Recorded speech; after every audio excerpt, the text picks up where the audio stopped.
Agora sim, voltando para o nosso tema aqui, o debate sobre a reforma do Judiciário, pergunta do Flávio.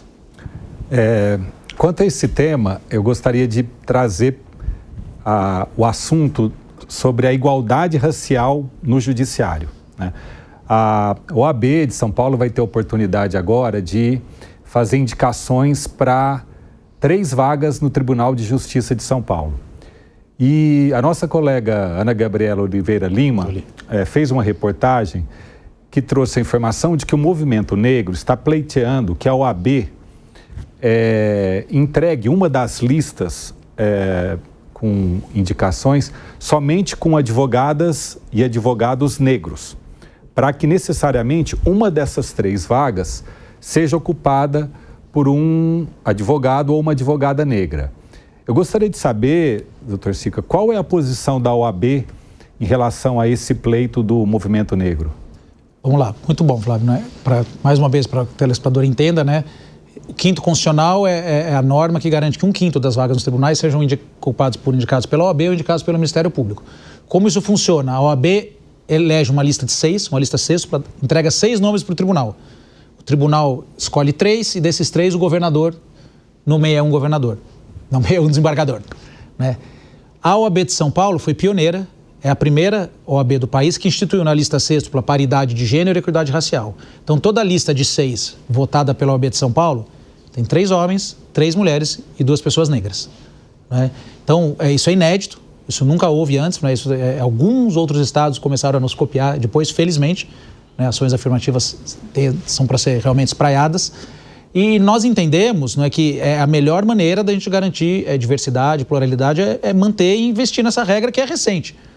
A gente implementou ela há 3 anos, então cada lista sextupla nossa tem a garantia, né, de que haverá homens, mulheres e pessoas negras, né?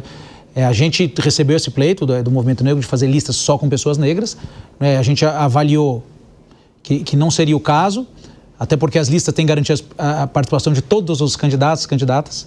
O candidato PCD, o candidato tem que estar contemplado. Se a gente fecha a lista para qualquer tipo, né, de recorte, a gente está impedindo que as outras pessoas concorram. Mas, assim, da nossa parte, né, a gente tem assim, uma convicção, né, que isso que a gente está fazendo, a gente agora quer levar para Brasília, para que todas as listas nacionais tenham essa configuração também. A gente deu o primeiro passo. Então agora vamos tentar nacionalizar a regra, vamos tentar colocar ela em lei para fundamentar, porque essa regra de paridade de gênero e equidade racial, hoje em dia, ela funciona apenas por uma voluntariedade da OAB de São Paulo. Ela não está em lei, não está em lugar nenhum.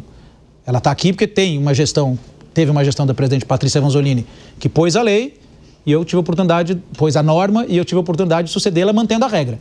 Mas essa regra, amanhã pode vir uma gestão que volta à regra, que não manda fazer isso. Então agora a gente quer cristalizar uma regra que a gente colocou aí para funcionar há pouco tempo, há 3 anos. Doutor Sica, mas não seria o caso da OAB ser um pouco mais ousada, até tendo como precedente uma decisão recente do próprio Supremo Tribunal Federal, que tinha 2 indicações para o Tribunal Superior Eleitoral. E aí, uma dessas listas foi composta exclusivamente por mulheres para garantir uma equidade de gênero no TSE. Não era o momento da OAB, então, dar um passo, ser um pouco mais ousada?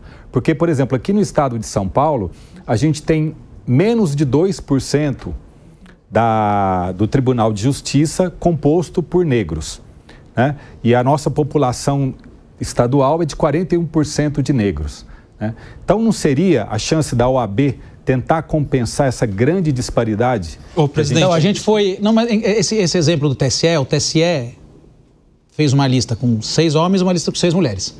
E aí vieram falar a nós, pressionar, falar, olha, o TSE fez umas com 6 homens e 6 mulheres. Eu falei, olha só, sabe o que o TSE garantiu com isso? Que não tenham 2 mulheres. Ele garantiu que não tenham 2 mulheres. E a vida inteira a gente teve lista só com homem.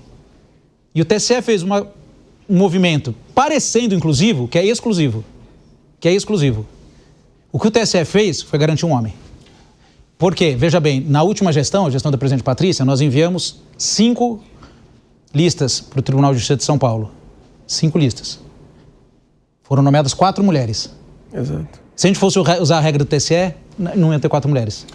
Então, o que o TSE fez, na verdade, como a gente tem assim, uma emergência de movimentos, foi garantir uma lista de homem. Foi garantir lista de homem.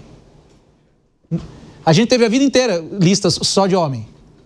Quando a gente faz esse tipo de regra, o que a gente garante? Que a gente nunca vai ter uma lista só de mulher. Que a gente nunca vai ter uma lista só de mulher. Então, a gente está utilizando a ação afirmativa como teto. E a ação afirmativa é piso. As nossas listas têm 50% de mulheres no mínimo. Tem 1/3 de pessoas negras no mínimo. Nós podemos ter uma lista com 6 negros. Podemos ter uma lista com 6 mulheres. Podemos ter. Né? Então, a gente tem que garantir os mínimos. Então, esse argumento ele foi usado contra nós e quando eu olhei, eu falei, olha, foi até o presidente Patrícia que falou. Eu falei, mas o que o TSE fez vai garantir que não vai ter 2 mulheres.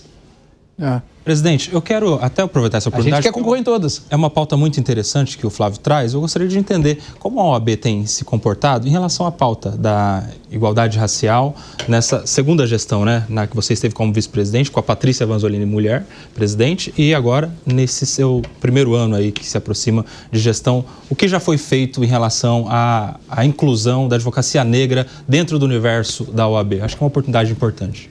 Além dessa regra para a lista do tribunal, a gente tem uma regra nossa em que todos os nossos eventos, todas as nossas comissões tem que ter 30% de pessoas negras. Nós temos hoje, né, as nossas comissões, a comissão do 5º Constitucional, né, a comissão que garante o certame, é presidida por uma advogada negra. A presidente da Comissão Nacional da Mulher Advogada, hoje é uma mulher negra, advogada negra indicada por São Paulo. A presidente da Comissão Nacional de Direitos Humanos é uma advogada negra indicada por São Paulo. A presidente da Comissão Estadual de Direitos Humanos de São Paulo é uma advogada negra. Então, a gente colocou, né, a gente abriu espaço para que os talentos, né, ocupassem e a gente está tendo esse efeito positivo. Né? A gente tem hoje, né, em cargos diretivos, né, uma presença de mulheres, advogados e advogados negros inéditos na OAB. Mas é só o começo, eu concordo com o Flávio. A gente tem que fazer mais, mas a gente tem que dar passos com segurança. E eu uso o exemplo de novo do TSE, que pareceu um passo inovador, mas as mulheres falaram para mim, não, a gente não quer. A gente não quer uma lista só com homem, só com mulher. A gente quer competir nas duas, para poder ter 2 mulheres. Então a gente vai aprendendo, nós estamos aqui para aprender isso também, nas questões de diversidade. São questões novas, são questões desafiadoras e que nós, né, aqui eu estou aqui na OAB para aprender e a gente está aqui atento a não retroceder, a não perder os avanços e avançar com segurança.